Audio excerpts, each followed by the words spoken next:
Salut à tous et à toutes, c'est Tamer d'Histoire Games et aujourd'hui on se retrouve pour ma nouvelle chronique, les grands personnages de l'histoire. Et aujourd'hui je parlerai encore d'un personnage militaire de l'antique, non pas Alexandre mais bien Hannibal, Barca ou Barca.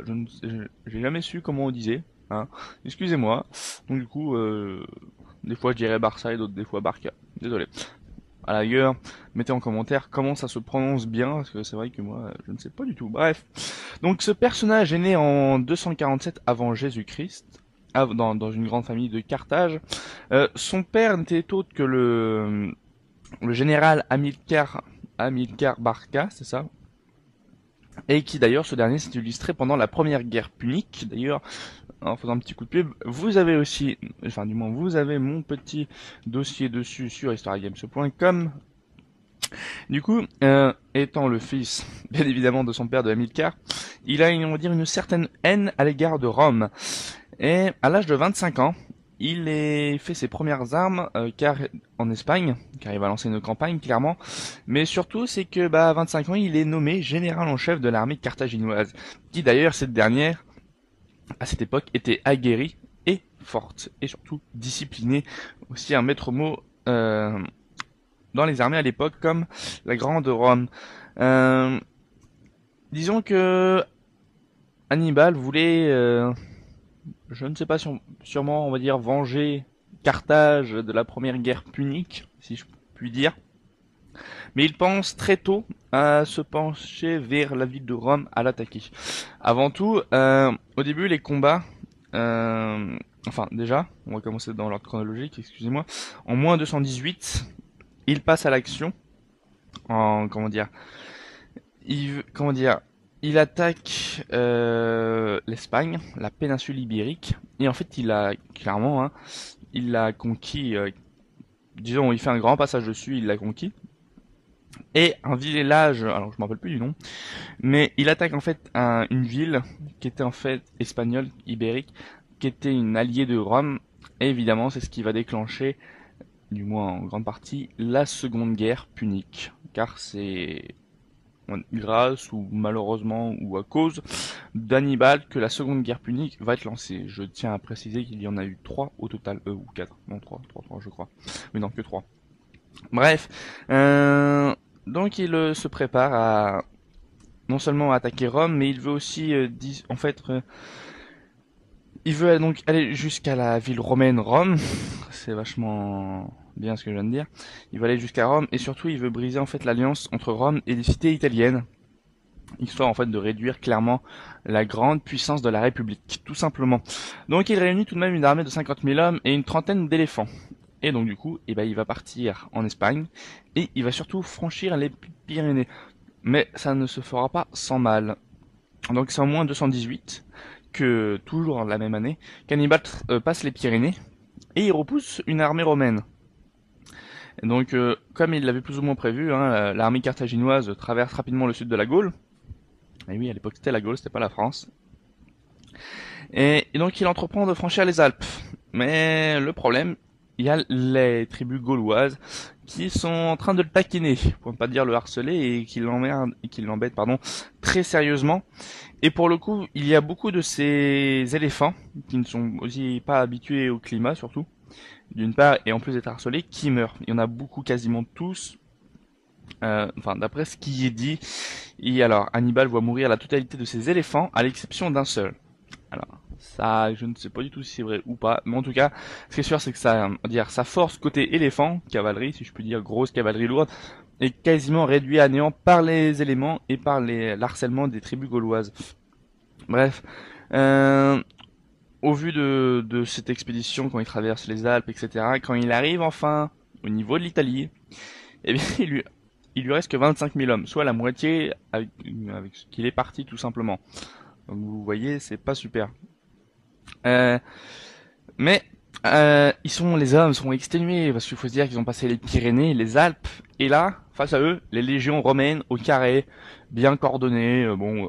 Les légions romaines, quoi, ça parle de soi. Et pourtant, par son génie et par ses stratégies, à la bataille de Tessin, puis à la Trébie, il déploie donc, on va dire, son génie tactique avec en fait ce qui consiste à envelopper l'ennemi par des je vais pas trop parler trop de la bataille du Tessin de la Trébie, mais je parlerai surtout de Khan, et vous comprendrez qu'en fait c'est clairement un génie, car lui ce qui marche c'est par des attaques lourdes, entre guillemets par sa cavalerie sur les flancs de l'ennemi, et l'envelopper clairement, même s'il est en infériorité numérique, de sorte à clairement compresser l'ennemi et le réduire à néant. Ce qu'il a fait par plusieurs fois tout de même, il faut le rappeler. Donc, à la bataille, donc, je redis, de Tessin et de Trébie, il gagne face aux Romains.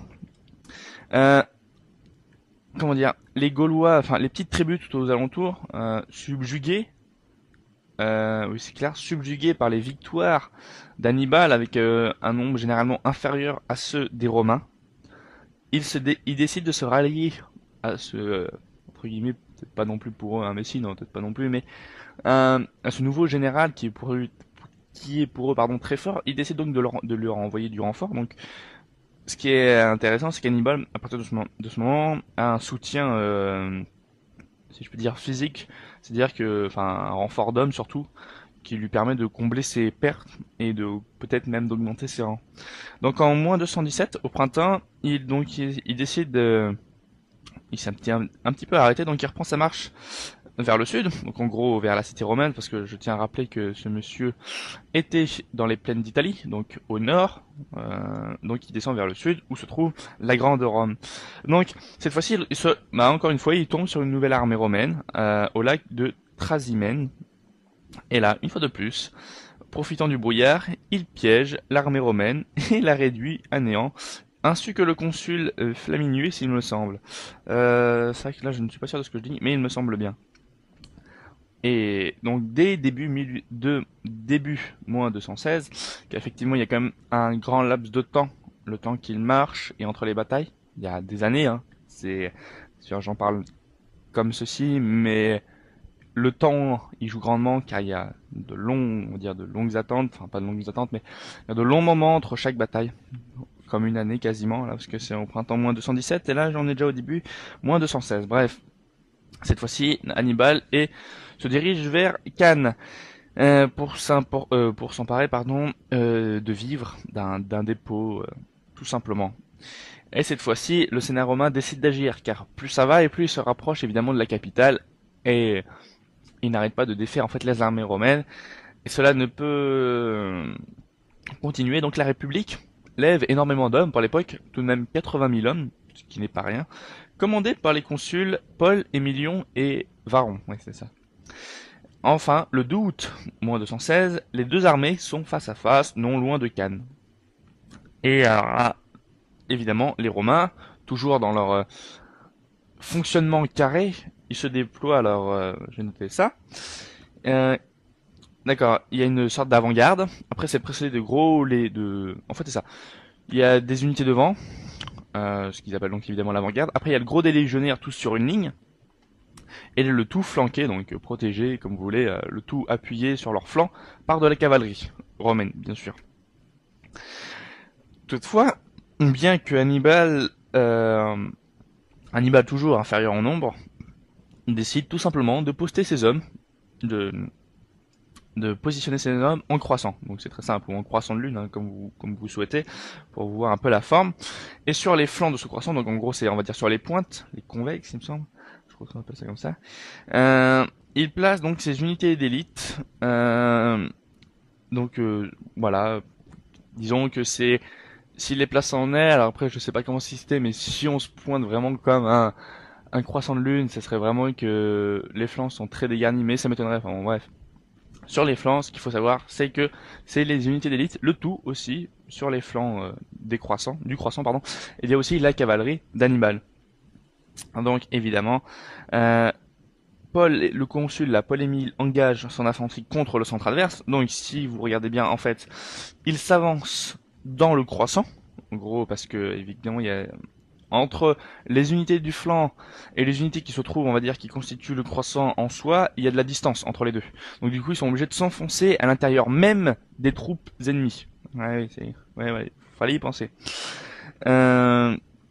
Évidemment, au vu du nombre des soldats romains, comment dire, comment dire, zut, pardon, le croissant est repoussé. À noter que la cavalerie d'Hannibal a pour ordre d'intercepter la cavalerie romaine. Donc évidemment, sur les flancs, il y a les combats en fait de cavalerie tout simplement. Mais d'abord, la cavalerie punique repousse la cavalerie de l'aile droite, d'une part.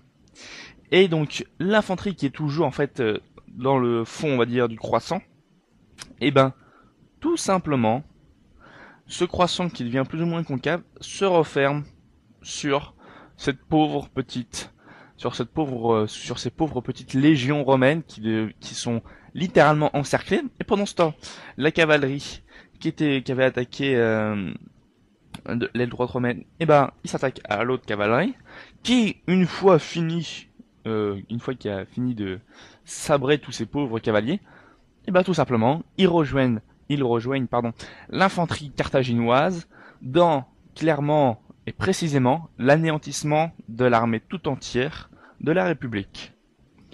Voilà.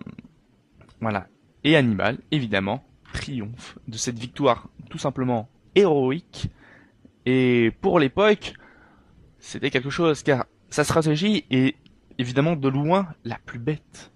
Car quand on regarde bien, en fait, il a poussé l'ennemi à s'enfoncer en soi autour de ses ennemis, il a poussé l'ennemi à s'enfoncer dans sa propre formation, de sorte que, en voulant la pousser, les unités, tout simplement, on va dire comme un mouvement, on va dire purement physique, vont venir s'acculer,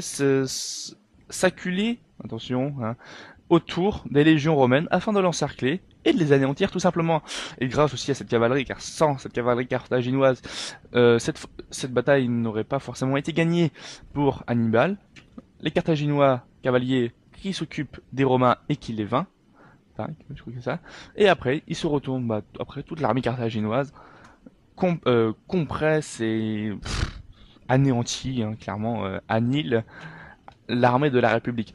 J'ai fait le résumé de la bataille de Cannes, et je vais même tout de suite sur le site vous trouver rapidement les chiffres qui sont tout simplement hallucinants, car nous rappelons qu'il y avait à peu près 80 000 hommes. Voilà, donc 8 légions romaines. Il y avait 8 légions romaines. Carthage en avait 55 000, tout de même. Donc bon, c'est quand même non aussi. Mais, il avait, disons aussi, pas mal, il était quand même en infériorité numérique, qu'on le veuille ou non, ce cher Hannibal. J'ai pas les résultats. Si. Voilà. Sur les 80 000 romains, 45 000 perdirent la vie et 20 000 furent prisonniers. 45 000 hommes sur 80 000, plus de la moitié. Imaginez la tronche du champ de bataille. Des morts et encore des morts. Et évidemment, sur le nom, parce que je vais associer ça à Games, sur le nom des morts, il y figure le consul Paul-Émile. Diancre. Ensuite, malheureusement, Hannibal, qui est donc son projet principal, c'est vraiment d'affaiblir au plus haut point la puissance de Rome. Il se décide, il va pas marcher. Évidemment, ça surprend tout le monde sur Rome. Évidemment, il dit que sans matériel de siège et avec des effectifs peu nombreux, il ne peut prendre la grande Rome d'assaut. Et du coup, aussi simple que ça, il décide en fait, il va se replier, mais pas parce qu'il a envie de se replier, vous allez voir. Donc, en 13 ans, Hannibal inflige de très très très lourdes défaites aux Romaines, qui par plusieurs fois il a clairement anéanti des armées entières. Et là, je pense qu'on peut parler au moins de plus de 200 000 morts, je sais pas pour l'époque, plus de 150 000 hommes tués, clairement, au moins 150 000, comme si c'était une armée de 150 000, et il les avait clairement anéantis. Un peu comme Alexandre, mais à Gaugamélès, mais bon, ça c'est autre chose. Pardon. Oubliez pas que j'ai précisé au début qu'il voulait briser, en disant l'alliance entre Rome et les cités italiennes. Cette tactique a échoué. Il n'a pas réussi. Et alors, Rome, après cette violente claque, parce que ça on peut parler d'une très très très violente claque, même d'une fessée, il change de tactique ils veulent plus affronter, ils ont tellement peur qu'ils veulent plus l'affronter en bataille rangée. Donc en fait, c'est une bataille d'usure, quoi. Style un peu c'est très imagé, mais c'est une façon de montrer. C'est avec d'unité, genre un peu les Cosaques, avec la campagne de 1812, avec la campagne de Russie sous l'Empire, quand Napoléon se replie, il y a les Cosaques qui harcèlent sans cesse les troupes françaises, et ben là c'est quasiment le même truc, mais on va dire à la façon romaine. Et c'est là qu'un nouveau général brillant de la République romaine apparaît, n'est rien d'autre que le général Scipion, que nous pourrons retrouver dans Rome Total War 2, et qui, lui, alors il va pas se fouler, il s'inspire d'Hannibal, hein, pour euh, pour arrêter un peu tous ces problèmes qui se trouvent au niveau de l'Italie avec Hannibal. Déjà, il va s'emparer, il va faire le siège de Carthage, et lui-même va porter la guerre en territoire carthaginois. Bon, d'une part, il envahit l'Espagne en moins 207. Il bat l'armée de renfort du frère d'Hannibal, il s'appelle Asdrubal, donc il la vainc. Donc pas de renfort pour Hannibal. Ensuite, il va en Afrique et il fait ce que n'a pas réussi Hannibal. Non, ok, il a pris Carthage, mais ça c'est avant.